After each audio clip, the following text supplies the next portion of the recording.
Hey, what's going on YouTube? Welcome back to Trucking California with Bellox 18. Today's load of the day. Today's load is a, well, we'll get into that. We'll get into it. If you didn't watch the previous video, I should start calling them episodes, huh?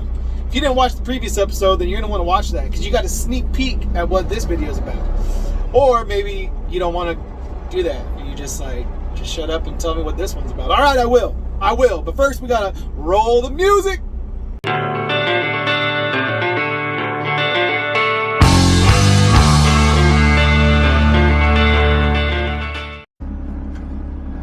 All right. Today's load, well, we're deadheading 120 miles to go pick it up, and it is a little after 9 a.m. and we're trying to get on the 210 from the 57, and they got the metering light on. Looks like the freeway is moving fine, so the metering light, I really hate it when they do that. When the freeway is moving 65 miles an hour, but the metering light's on, so you got this highway backed up for miles, and you got the freeway that they're metering just flowing freely. It's like, you guys miscalculated something there. Anyway, yeah. So, we got to get up to Oxnard, California. We're going to do our first produce load. I'm just going to tell you guys straight out. We're going to do our first produce load with the Reefer. This last load was frozen food. This time we're doing refrigerated produce. And so a little more delicate, a little more touchy. I've been following a Facebook group. Is that weird? That I joined a Facebook group a while back called Produce Haulers, and I've been keeping just an eye on what those guys go through. And these are the kind of loads that usually go bad. Multiple picks, lots of opportunities for the trailer to get a little warmer than it should. Lots of opportunities for the stuff that's sitting on the dock to warm up before they even load it on your trailer. Lots of chances for it to get rejected. Let's just be honest about it. Lots of chances for this stuff to get rejected and then have it left on my trailer, have to file a claim, all that good stuff. All right, so soy. I'm doing my first load, man. First produce load. We're gonna tackle it because there's money in it. If you watched the last episode, you heard how much money there is in it. But I'm not gonna tell you guys yet, because if you haven't watched the last episode, that's on you, man. That's on you. What are you doing? What are you doing with your life? We're gonna get through this little merge, and we're gonna get headed northbound, and I'll catch up with you guys when there's something more to look at besides the back of a bumper. All right? Cool. All right, so we made it to Oxnard. We are here getting loaded with some avocados, my favorite superfood in the entire world. Guacamole. Okay, so we had to hustle here. I had to pee so bad that when I got to the front gate, I said, hey, do you guys have a bathroom? He goes, yeah, but you gotta check in first. I said, hold on, I gotta go pee in a bottle. I can't hold it. I was gonna pee my pants. I really was. That's making a habit of giving you guys too much information, but it's the truth, all right? It's the truth. Sometimes as a trucker, you just gotta do things you don't want to do, like pee in bottles. All right, so they're already rocking and rolling the trailer. It's a parcel load. I've got 4 pickups today. So I've got one here, one in Nipomo, which is about 2 hours and 15 minutes north, 2 hours and 20 minutes north. So we're gonna get this one, go up north, pick that one up, then head kind of back down a little bit. It's all in the same general area. I'm just gonna kind of hit the northernmost one because it closes first, then the next one, and then the southernmost one. So I kind of have to triangle around a little bit, but it's all good. It'll be fun because I'm gonna go and spend some time with my parents after I get all those done, as long as I can get the pickups taken care of without any hiccups. Gonna go have dinner with the parents. So anyway, we're gonna catch some footage driving up the coast, because we're gonna drive through Santa Barbara and Gaviota, and there's some awesome places. I've always, ever since I was a kid, I drove through the Gaviota tunnel. We always honk our horn in that tunnel. We're headed south when we're coming back from down south. So we're gonna honk the horn today, going through the Gaviota tunnel. We're gonna do it. El Hueso's been dying to get on that horn. It's a weenie horn. I want to replace the horns on this thing. They put like a little cheapy.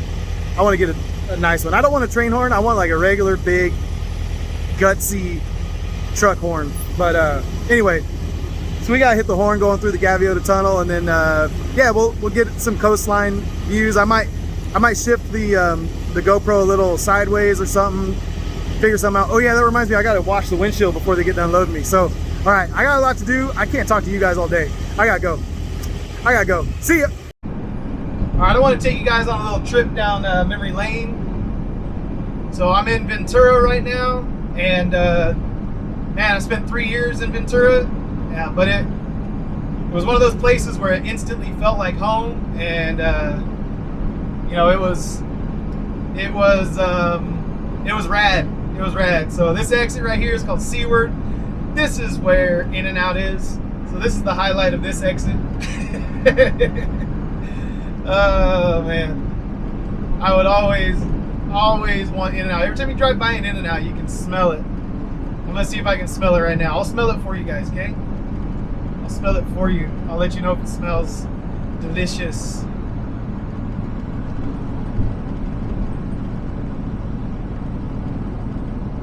Yeah. Yes, it does.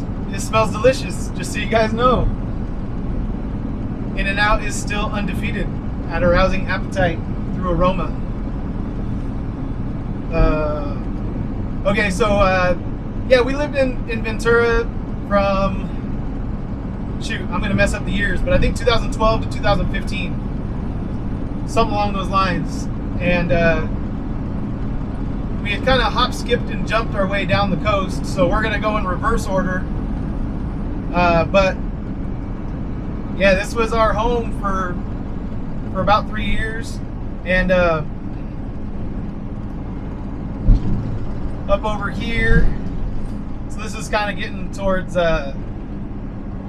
Main Street exit and stuff. You can hang a right here on California, and you can go to little downtown Ventura. If you go left at California, you can go to C Street, and you can get some good waves, but you're gonna have to fight the locals, and they're not nice sometimes. No, but yeah, the piers to our left. This is C Street, California Street. There's we're coming up on Highway 33, which takes you around the avenue, is what we call it, Ventura Avenue. And Ventura Avenue is the neighborhood where I lived for 3 years, and it's the rough neighborhood in Ventura. It's a surf town, it's a beach town, but there's a rough side to it too. And so I was down there and trying to minister to people with my friends. Jake Alio, one of my best friends in the whole world. He's just a prayer warrior, awesome dude. And then another guy who still lives down there and ministers down there to this day is named Gerardo, and everyone just calls him G, because Gerardo can be hard to say for white people. It's hard for me to say. I have to think about it when I say it. Gerardo. But anyway, G is one of the coolest people in the world. He's one of the most active people I've ever met. And I don't mean like he exercises a lot. I mean like he's a doer. He does things. So he started a nonprofit called Restore Ventura, and he has community gardens where he supplies food, like down in like an urban atmosphere. And Ventura is not like super urban, but that area in particular has fairly dense population, so it's kind of urbanish. And so anyway, he actually has gone in and talked to numerous landowners, and they've allowed him to plant community gardens on private property that's just sitting vacant.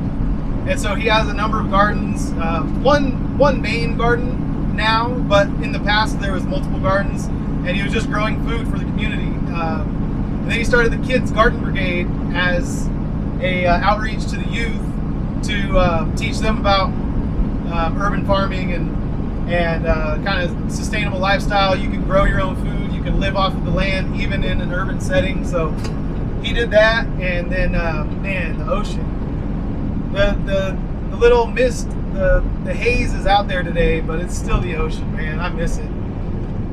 But anyway, and then Gerardo also, he started the Avenida Surf Club now, because a lot of kids from those urban areas, even though they live a mile from the beach, they've never been to the beach. Never been. It's just not part of the culture there.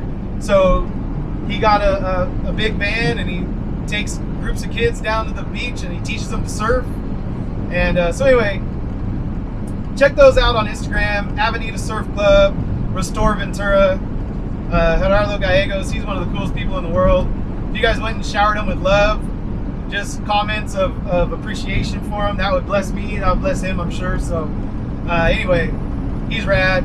And yeah, and then my brother still lives down this way. He's about 15 minutes away, but when I lived in Ventura, I still worked in Santa Barbara, so I would drive this stretch of highway every single day. I know, pretty miserable, right? Pretty miserable. I'm gonna see if I can turn you guys. Hold on.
Go. Gusty winds next 2 miles.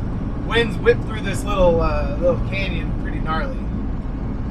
I've been blown around when I was driving my parents' Nissan van, 1987 Nissan van. That's what I learned how to drive in. And I remember I was driving down here, and I got blown from one lane to the other, and I was like, whoa, that wasn't fun. If there was anyone next to me, we would have been toast. But let's see. Oh shoot, we got Caltrans, surveyors, cars next to me, so I couldn't get over for them.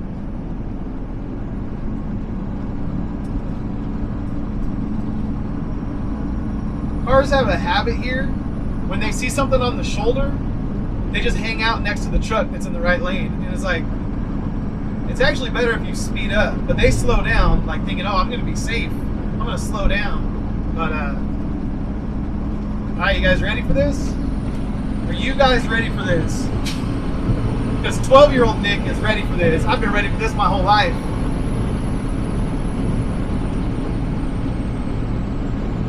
Oh, there it is. There's the tunnel. This right here is the worst wind spot right here. The wind comes blowing right across here. It's crazy.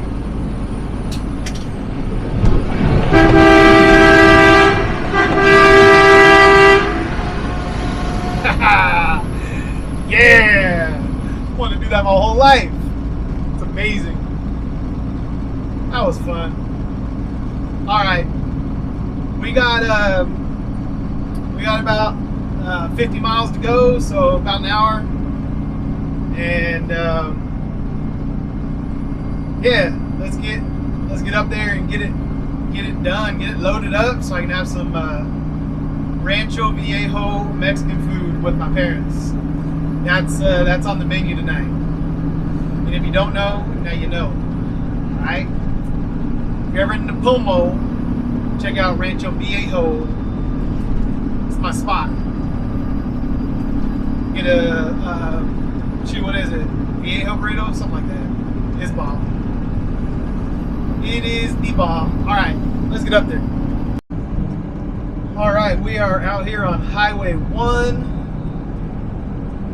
between Guadalupe and Napomo, and it's a little less glamorous than the section of Highway 1, you know, down in Malibu or up in Big Sur. But it's beautiful in its own way, you know? It's beautiful in its own weird little unique way. This stretch of Highway 1 right here through all the fields. You got your dunes to the left. I better slow down. Let's see. Is it here? I think it's here. It says it's a little further down, but this looks like it is like where I need to go. It's gotta be it. Alright. We're coming in.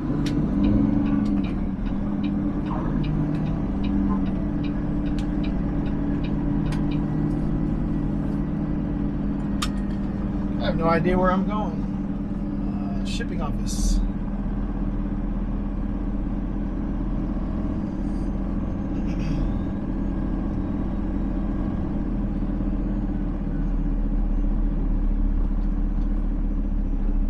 Let's see. I'm just gonna go walk up to the shipping office. How about that? How about that? Okay, so it's super windy, but way off in the distance over there, there's the dunes, the Pismo Dunes.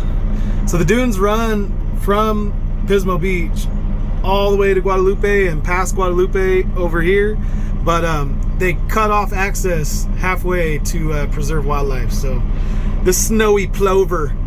But yeah, so we're over here. We're on the wind whip side, man. This is where the wind just kills you. If that TV show is called It's Always Sunny in Philadelphia, Santa Maria would have a TV show called It's Always Windy in Santa Maria, because that's just how it is, always. But anyway, we'll get in a dock. He said it's already picked and waiting. He just got to get a dock for me. Once he gets a dock, he's going to throw me in one and get it gone. So hopefully we can be in and out over here just like we were for the avocados. We'll see. Alright, so pickup number 2 is taking a while. Whatever time we saved at pickup 1, we're losing on pickup 2. We've been here 2 hours, haven't gotten loaded yet. We're in a dock finally, at least, but we still have the green light, haven't been locked in yet, and I think it's only a few pallets. It's 86 cases, and I don't know how big the cases are and what, you know, how many pallets it'll actually be on, or maybe they're gonna floor load it. I don't know. I know the avocados were stacked with no saran wrap or anything. They're nice and breathable produce. So when I load locked it in, it was like, man, I kind of gotta do something with this. This guy's getting a little too close to my bumper for my liking. All right, he's good. He's good. Why is he cutting it so close? It's not that hard to get in here. And you're at a crazy angle, and you're gonna, I don't know, whatever. Okay.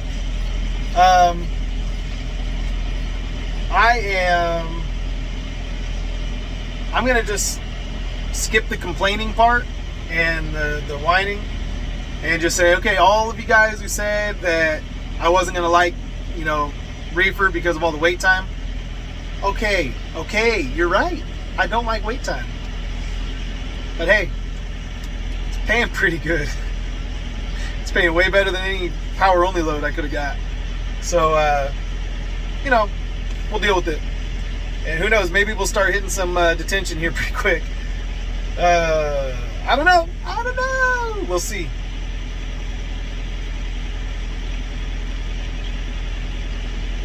I think the guy next to me got loaded. I see him putting cash back in his wallet right now. I think he went over there and gave those guys 20, 50, 40 bucks to loaded him first. Clever guy. That might be what happened. They're like, oh, this 3 pallets can wait. We're gonna load this guy with 20 pallets. He just gave us 20 bucks.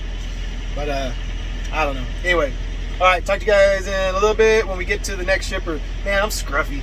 I gotta go. I gotta shave. All right, we finally got out of there. Finally, it has happened to me right in front of my face, and I just cannot hide it. Okay, so we got loaded. It took 3 hours. It took 2.5 hours for the 2 pallets. But then when I went to go get my paperwork, they said, hey, are you still in the door? I said, yeah. They said, okay, good. We're gonna add 5 pallets on. Salesman just called us, said add 5 pallets on.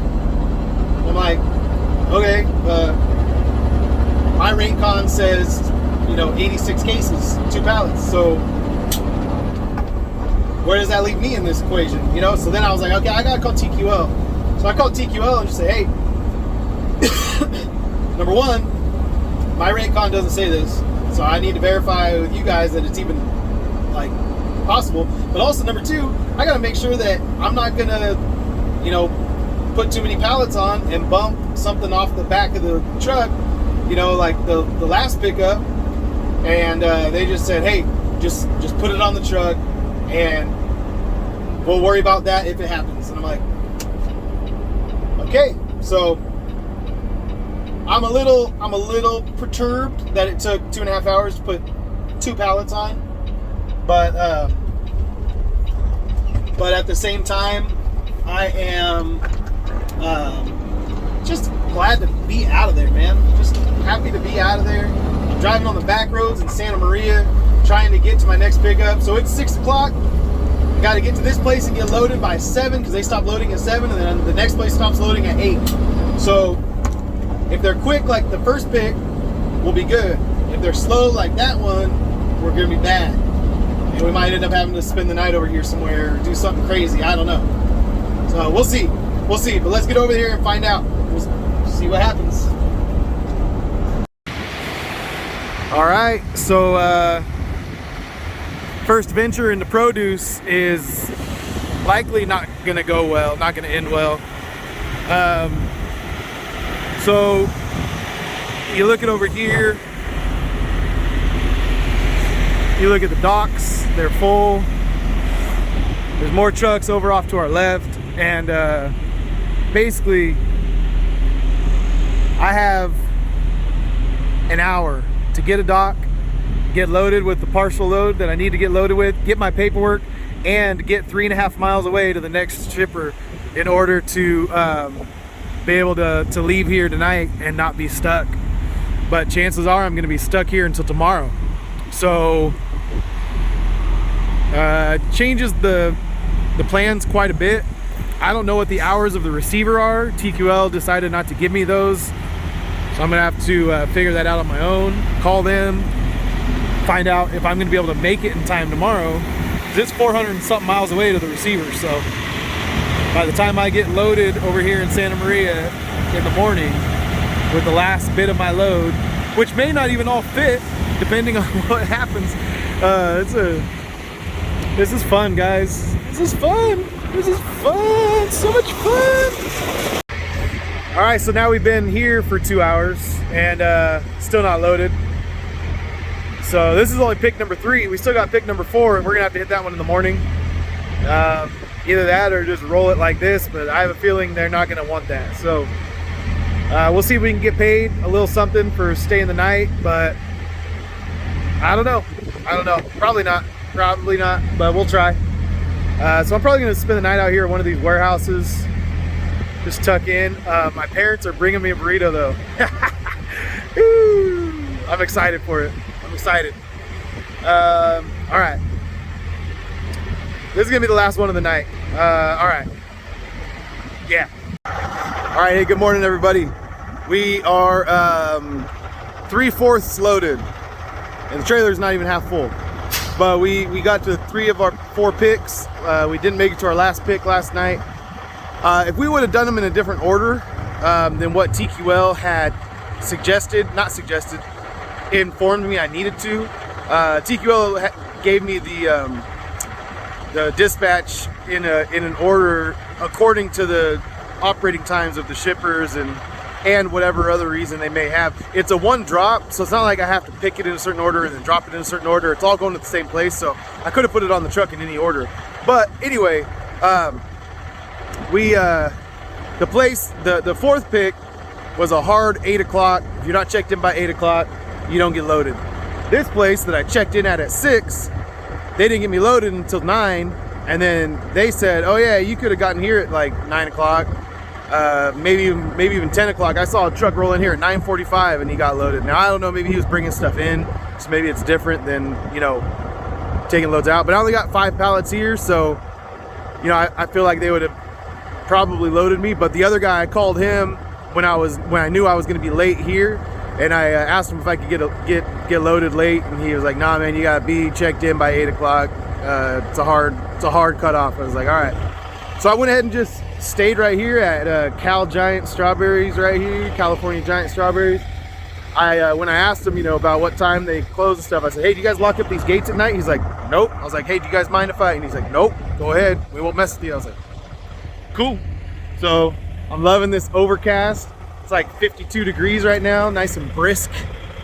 It's that Central Coast weather that I miss. I love it. Love it. Mustache is wilding out and going crazy. But we're gonna get rolling over here to this other, the fourth pick. Really, it only cost us maybe a couple hours today. It feels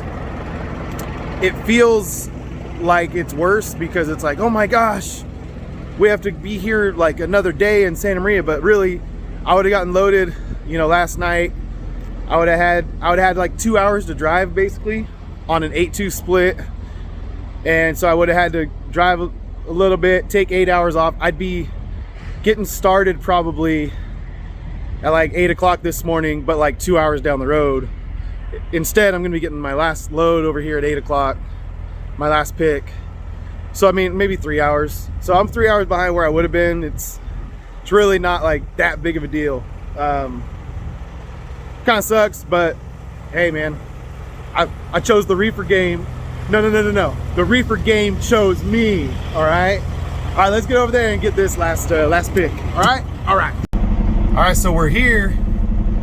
I went in and just checked it out, and the guy comes out and goes, hey, can I help you? Looking for the bathrooms? I said, oh no man, I just saw, you know, these guys lining up out here, but I've never been here before, so I wanted to check it out. So I came in and asked. So went in and asked him, and he's like, oh, you can come check in right now. I don't know what those guys are doing. I was like, all right, then I'm gonna go swing around them right now. So he told me I could park inside, and then his loader won't get here till about 7:45, but that he'll get to me first if I check in first. So we're gonna go in there. Sorry guys. Hi guys, it's 7:45 and we are in the dock. And that dude, he was cool, man, because when I went around those guys, they kind of woke up and they're like, what the? And so they came in, and I said, oh, you guys can go first if you want, it's no big deal. This is my first time here, so I just came in to kind of check things out, and he told me I could check in. So, and they were like, one guy was like, yeah, I've been here since last night. So I was like, and then he said, he goes, well, just because you're here first doesn't mean you get out of here first. So I was like, yeah, I'm learning that. So anyway, it was cool though. He talked to those guys. He said the guy that got here first yesterday got here at 7:30, and he didn't leave until 7:30, 8 o'clock at night. So yeah, that's part of the Reefer game, I guess. Part of the game. But we're over here. There's a bunch of trucks pulling in right now, so I'm glad I came early, man. Glad I came early. Early bird gets the worm. I don't know, man. I guess that's what it is. So, all right, let's get out of here. All right, so we made quick work of our morning pickup in Santa Maria, and now we're rolling through my hometown. Don't blink, don't blink. When I grew up, there was 6,000 people in this town. Now, I think the sign said 18,000, so tripled in size over the last 20 years. But I think it's even more than that now. I don't know. You know how, I don't know how updated those population signs are when you're coming into town anyway, but this is it, man. This is Holloway's Christmas trees on my right.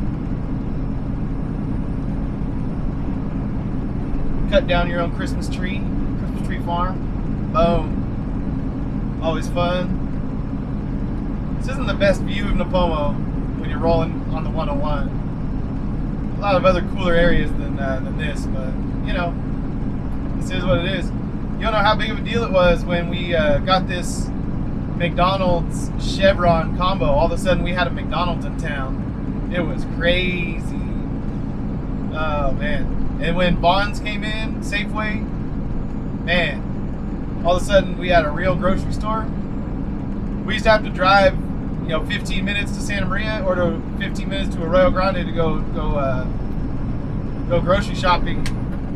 It's kind of like living out in the country, but we just didn't have anything in our small little town. Had to drive everywhere. But now we're doing big things. We got McDonald's. Woo! No, they've actually got a Starbucks. They got all kinds of stuff now. Almost big little town now. Anyway, that was it. That was the main drag right there, and that's about all there is to it. So thanks for coming with me on my journey through my hometown. Oh man. All right, let's keep rolling, and I'm gonna turn this camera on a couple times. Probably when we go through Pismo Beach, and yeah, that'll probably be it. Then we'll just check in when we get there, because we're just gonna hammer down all the way up to Durham, California. Not Durham, North Carolina. Durham, California, which is up by Chico, Oroville, Paradise, up by the fires. So yeah, we'll be up there. Be up there by about 4 o'clock this afternoon. So we're gonna hammer down and see what we can do. All right, let's roll. All right, so we're about halfway there up north, and we're gonna get to the numbers next. But real quick, I just want to let you know, tell you guys kind of like an update. Yesterday I had 2 brokers and another representative of another company call me asking me if I could haul loads for them. So, I'm almost 60 days in. This Friday will be 60 days that I've had my own authority. And so, we're getting into a busier season, I think is what that tells me. But that also tells me that, that there's, that I've proven myself to these people that I can be trusted and relied upon, and that I have a truck that moves and runs well, and that I have integrity, that I tell them what's up. I don't try to sugarcoat things or dance around things. I just let them know what's really going on with me, and yeah. So I got people calling me now trying to give me work. So how the turntables, as Michael Scott would say. But yeah, how the tables have turned. I used to make 5, 6, 7, 8 phone calls before I'd find a load, and now they're calling me for loads. So it's kind of cool. But we're gonna get to the numbers next, and we're gonna make this delivery tonight or this afternoon. And we're still on pace for about a 3:30, 4 o'clock delivery. So hopefully everything goes well through Sacramento, and we don't have any hang-ups through there. And we're able just to make the delivery up in Durham, California. Hopefully we'll be able to make that quick and easy, painless. And I think we're going to go home. All right. Let's get to the numbers. All right, so we are docked up here in Durham, California, which is near Chico, Oroville. I think I already told you guys that. But we didn't do the numbers yet. The numbers. I don't know why I always say it like that. Numbers. But that's the way I like to say it. Numbers. So I went ahead and did the numbers just to hear. I'm gonna have some deadhead out of here, and I was trying to figure out where that deadhead was gonna be before I recorded this. That's why I never recorded while I was on the road. I kept thinking I might get a load here, get a load there, might do something else, but I don't know yet where my deadhead is gonna be. So yeah, I'm torn. Anyway, so I'm gonna go ahead and just run these numbers as if we ran just the mileage to here, and the deadhead from here to wherever will be on part of the next load. So I was trying to roll it into this load because the rate's good, and that way I can keep my rate up, but screw it, you know what I mean? Screw it. The next load, because we're gonna be heading south and we're gonna have all this deadhead involved, it's gonna suck, but who cares, right? Who cares? Who cares? All right, so we did 650 miles. All right, 650 miles from Riverside to Oxnard to Nipomo to Santa Maria to Durham. So that puts us at 650 miles. And we got $2,800, which if you watched the last load video, the video for the last load, then you heard me blurt that out. I lost a load that was gonna pay me $2,800. So $2,800. So that puts me at $4.30 a mile on 650 miles. Now I was gonna roll some deadhead down like back to my yard, and I was gonna roll that into this load because I might just go home right now. And if that was the case, then it'd go down to like $3.37 a mile or something like that. We would have done 830 miles, I believe, because we still got 180 miles left to go to get back home. But I don't know that for sure. I don't know how.